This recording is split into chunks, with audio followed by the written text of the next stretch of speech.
Hello दोस्तों, स्वागत है आपका फिर से एक नए वीडियो में। मैं CSY स्वागत करता हूँ आपके अपने YouTube channel study with CSY में। जैसा कि SSC GD की वैकेंसी अनाउंस हो गई है और अभी लास्ट डेट लगभग 24 दिसंबर है फॉर्म की, तो आप जल्दी से फॉर्म उसमें अप्लाई कर दें। तो उसी क्रम में हम प्रीवियस ईयर क्वेश्चन सॉल्व कर रहे हैं GK के। आज हम सॉल्व करने वाले हैं हिस्ट्री के जितने भी क्वेश्चन आए हैं SSC GD में, उनके लगभग आज हम 25 से 50 के बीच में क्वेश्चन सॉल्व करेंगे। तो आप वीडियो में अंत तक बने रहिए। और यदि ये RWA की बुक है SSC GD की, जो कि अभी 2023 के लिए आई थी, उसका यदि आप पर PDF चाहिए आपको, तो आप study with CSY official Telegram channel है, आप वहां पर जाकर वहां से इसे डाउनलोड कर सकते हैं पूरी बुक को फ्री ऑफ कॉस्ट, और ये सारी PDF वहां पर अपलोड की जाएगी। पहला क्वेश्चन है, औपनिवेशिक भारत में इंडियन एसोसिएशन की स्थापना निम्नलिखित में से किस स्थान पर हुई थी? तो औपनिवेशिक भारत में इंडियन एसोसिएशन की स्थापना कलकत्ता में हुई थी। कहाँ हुई थी? कलकत्ता में। नेक्स्ट क्वेश्चन है हमारा दूसरा, सातवाहन भारत में एक शक्तिशाली राजवंश था। तो सातवाहन वंश कौन सा था? भारत में एक शक्तिशाली राजवंश कौन से क्षेत्र में था? तो दक्षिण क्षेत्र में था। सातवाहन दक्षिण भारत में एक शक्तिशाली राजवंश था। तीसरा क्वेश्चन, संगम काल के दौरान तमिल क्षेत्र में भूमिहीन मजदूरों, जिनमें दास भी शामिल होते थे, को क्या कहा जाता था? तो संगम काल के दौरान भूमिहीन मजदूरों को कसे, कडेसियार और आदिमई के रूप में जाना जाता था। नेक्स्ट, जलियांवाला बाग हत्याकांड के लिए कौन जिम्मेदार था? तो जलियांवाला बाग हत्याकांड के लिए जनरल डायर, यह वही व्यक्ति है जिसने निहत्थे भारतीयों पर गोली चलाने का आदेश दिया था। जलियांवाला बाग हत्याकांड होता कब है? तो 1919, 13 अप्रैल 1919 बैसाखी के दिन यह हत्याकांड होता है। जलियांवाला बाग हत्याकांड अमृतसर पंजाब में जनरल डायर गोली चलाने का आदेश देता है। जियाउद्दीन बर्नी ने अपने वृत्तांत का पहला संस्करण किस वर्ष में लिखा था?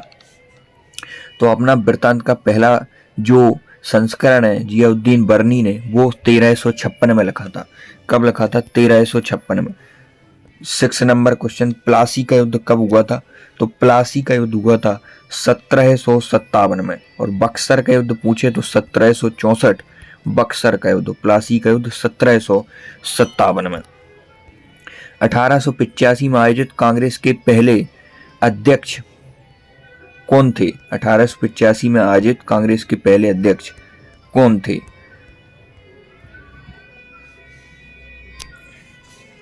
व्योमेश चंद बनर्जी 1885 में आयोजित कांग्रेस के अध्यक्ष थे। 1885 में कांग्रेस की स्थापना होती है। A.O. ह्यूम इसकी स्थापना करते हैं। A.O. ह्यूम। नेक्स्ट क्वेश्चन है हमारा 8 नंबर क्वेश्चन, जैन धर्म के नियमों का पालन करना निम्नलिखित में से किसके लिए अधिक कठिन था? तो वो था किसानों के लिए। किसान बेचारा अपना जैन धर्म के इतने जो रूल्स थे वो तगड़े थे, यह फॉलो नहीं कर पा रहा था। 9 नंबर क्वेश्चन, निम्नलिखित में से किस मौर्य शासक ने बौद्ध धर्म के प्रचार प्रसार का बीड़ा उठाया था? तो बौद्ध प्रचार का जो बीड़ा उठाया था बौद्ध धर्म के प्रचार का, वो तो अशोक ने उठाया था। कलिंग युद्ध के बाद अशोक का हृदय परिवर्तनशील हो जाता है और वह बौद्ध धर्म ग्रहण कर लेता है और अपने पुत्र महेंद्र और पुत्री संघमित्रा को वह श्रीलंका भेज देता है बौद्ध धर्म के प्रचार प्रसार के लिए। नेक्स्ट 10 नंबर क्वेश्चन हमारा, मार्च 1919 में एक खिलाफत समिति का गठन किया गया। तो खिलाफत समिति का गठन कहाँ किया गया? तो बम्बई में किया गया। कब किया गया? 1919 में खिलाफत समिति का गठन कहाँ किया गया? बम्बई में किया गया। 11 नंबर क्वेश्चन, बाबर ने पानीपत में ब्राह्म लोधी को कब हराया? मतलब पानीपत का युद्ध कब हुआ था? यह किस किस के बीच हुआ था पानीपत का युद्ध? तो हुआ था बाबर और इब्राहिम लोधी के बीच। बाबर इस युद्ध में विजयी रहता है और 1526 यह वही डेट है जब पानीपत का प्रथम युद्ध बाबर द्वारा लड़ा जाता है और मुगल वंश की स्थापना दिल्ली की गद्दी पर की जाती है। ऊधम सिंह ने किसकी हत्या की थी? तो ऊधम सिंह ने माइकल ओडायर की हत्या किसने की थी? जनरल ओडायर की हत्या की थी ऊधम सिंह ने। वहीं जाकर इनको घुसकर मारा था, उनके देश में ही जाकर। निम्नलिखित में से कौन सा चीनी तीर्थयात्री ह्वेनसांग के लगभग 50 वर्ष बाद भारत आया था? मतलब हेनसांग के 50 वर्ष बाद भारत कौन आया था? तो आई किंग हेनसांग के 50 वर्ष बाद भारत आया था। नेक्स्ट 40 नंबर क्वेश्चन, बिशु एक पर्व है जो मुख्य रूप से भारत के दक्षिणी भाग में मनाया जाता है। तो बिशु किस धर्म का पर्व है? तो यह हिंदू धर्म का पर्व है। और बिशु यह केरल में नव वर्ष को क्या बोलते हैं? तो बिशु बोलते हैं। यह हिंदू धर्म का पर्व है। 40 नंबर के क्वेश्चन के बाद हम बढ़ेंगे 50 नंबर क्वेश्चन की ओर। कौटिल्य ने निम्नलिखित में से कौन सी पुस्तक लिखी? तो कौटिल्य का नाम ही चाणक्य है, जो कि चंद्रगुप्त मौर्य के प्रधानमंत्री रहे थे, उनके गुरु रहे थे। तो उन्होंने अर्थशास्त्र नामक पुस्तक किसने लिखी थी? कौटिल्य ने। मुद्रा राक्षस पुस्तक विशाख दत्त ने लिखी थी। Next 16 number question, Vande Mataram गीत निम्नलिखित में से किस लेखक ने अपने एक उपन्यास में उद्धृत किया है? तो वंदे मातरम गीत कहाँ से लिया गया है, किस उपन्यास से लिया गया है, यह क्वेश्चन हमसे पूछा गया है। तो बंकिम चंद्र चटर्जी, इनका एक उपन्यास है आनंद मठ से वंदे मातरम को लिया गया है, जो कि हमारा वर्तमान में राष्ट्रीय गीत है। 70 नंबर क्वेश्चन, गुप्त शासक समुद्रगुप्त की प्रशंसा में लिखित प्रयाग प्रशस्ति या इलाहाबाद स्तंभ के रचयिता कौन थे?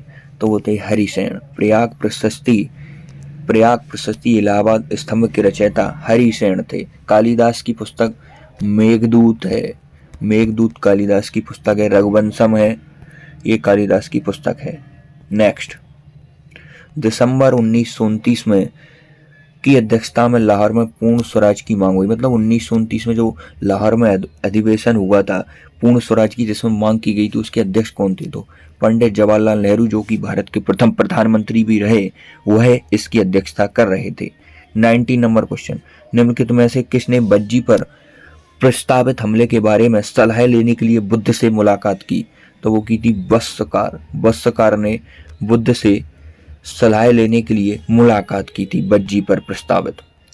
20 नंबर क्वेश्चन, पल्लवों के अभिलेखों में कई स्थानीय सभाओं की चर्चा है, इनमें से एक था ब्राह्मण भूस्वामियों का संगठन, जिसे कहते थे, तो उसे कहते थे सभा। उसे क्या कहते थे? सभा। 21 नंबर क्वेश्चन, प्रसिद्ध शासक कनिष्क, तो कनिष्क किस वंश से संबंधित है, यह हमसे पूछ रहा है। तो कनिष्क कुषाण वंश से संबंधित है। कुषाण वंश से संबंधित कौन है? कनिष्क। शुंग वंश की स्थापना पुष्यमित्र शुंग ने की थी। नेक्स्ट, बक्सर का युद्ध कब लड़ा गया? बक्सर का युद्ध कब लड़ा गया? 22 नंबर क्वेश्चन है हमारा, बक्सर का युद्ध कब लड़ा गया? बक्सर का युद्ध कब लड़ा गया? तो 1764 में। इससे पहले हमने 1757 में प्लासी का युद्ध देखा। दोनों एसएससी जीडी ने पिछले एग्जाम में पूछा था। नेक्स्ट क्वेश्चन हमारा 23 नंबर क्वेश्चन। 23 नंबर क्वेश्चन, वे 1893 में शिकागो में हुए विश्व धर्म संसद में दिए गए उनके भाषण के लिए लोकप्रिय है, यहाँ वे किसे कहा जा रहा है? तो मतलब शिकागो में 1893 में जो विश्व धर्म सम्मेलन हुआ था, उसमें भाषण किसने दिए थे, यह हमसे पूछ रहा है। तो स्वामी विवेकानंद ने शिकागो में भाषण दिए थे। बहनों और भाइयों शब्द कहते ही वहां पर तालियों की गड़गड़ाहट गूंज उठी। स्वामी विवेकानंद के बचपन का नाम नरेंद्र दत्त था। नरेंद्र नाथ या नरेंद्र दत्त स्वामी विवेकानंद के बचपन का नाम था। रामकृष्ण परमहंस इनके गुरु थे। नेक्स्ट, हर्षवर्धन ने नर्मदा नदी पार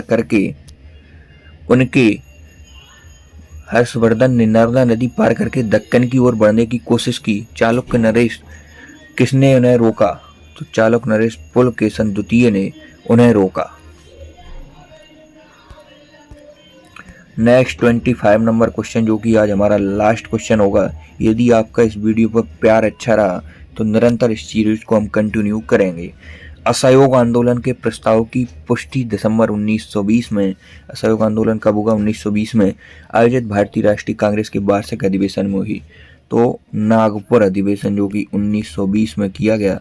और सरोजिनी नायडू जो कि प्रथम भारतीय महिला कांग्रेस की अध्यक्ष थी। यदि प्रथम अध्यक्ष पूछे तो एनी बेसेंट, लेकिन प्रथम भारतीय महिला पूछे तो वो सरोजिनी नायडू, जो कि नागपुर अधिवेशन की 1925 में इन्होंने अध्यक्षता की थी। सरोजिनी नायडू ने कानपुर अधिवेशन की। कांग्रेस की प्रथम महिला भारतीय अध्यक्ष सरोजिनी नायडू, उन्होंने 1925 में कानपुर अधिवेशन में अध्यक्षता की थी।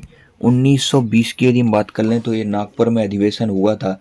इसकी अध्यक्षता सी बी राधावाचारियार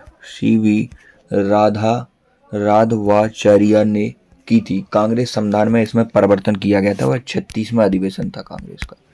तो आज की वीडियो में इतना ही। मिलते हैं नेक्स्ट वीडियो में, तब तक के लिए जय हिंद। इसकी पूरी यदि आप बुक की पीडीएफ चाहते हैं तो टेलीग्राम लिंक डिस्क्रिप्शन बॉक्स में है। स्टडी विद CSY नाम से हमारा ऑफिशियल टेलीग्राम चैनल है। वहाँ से आपको सभी बुक की RWA की free of cost PDF provide की जा रही है। आप वीडियो में प्यार अपना बनाए रखें वीडियो पर, तो इस प्रकार की निरंतर सीरीज आपको अपने YouTube channel study with CSY पर देखने को मिलेगी। जय हिंद।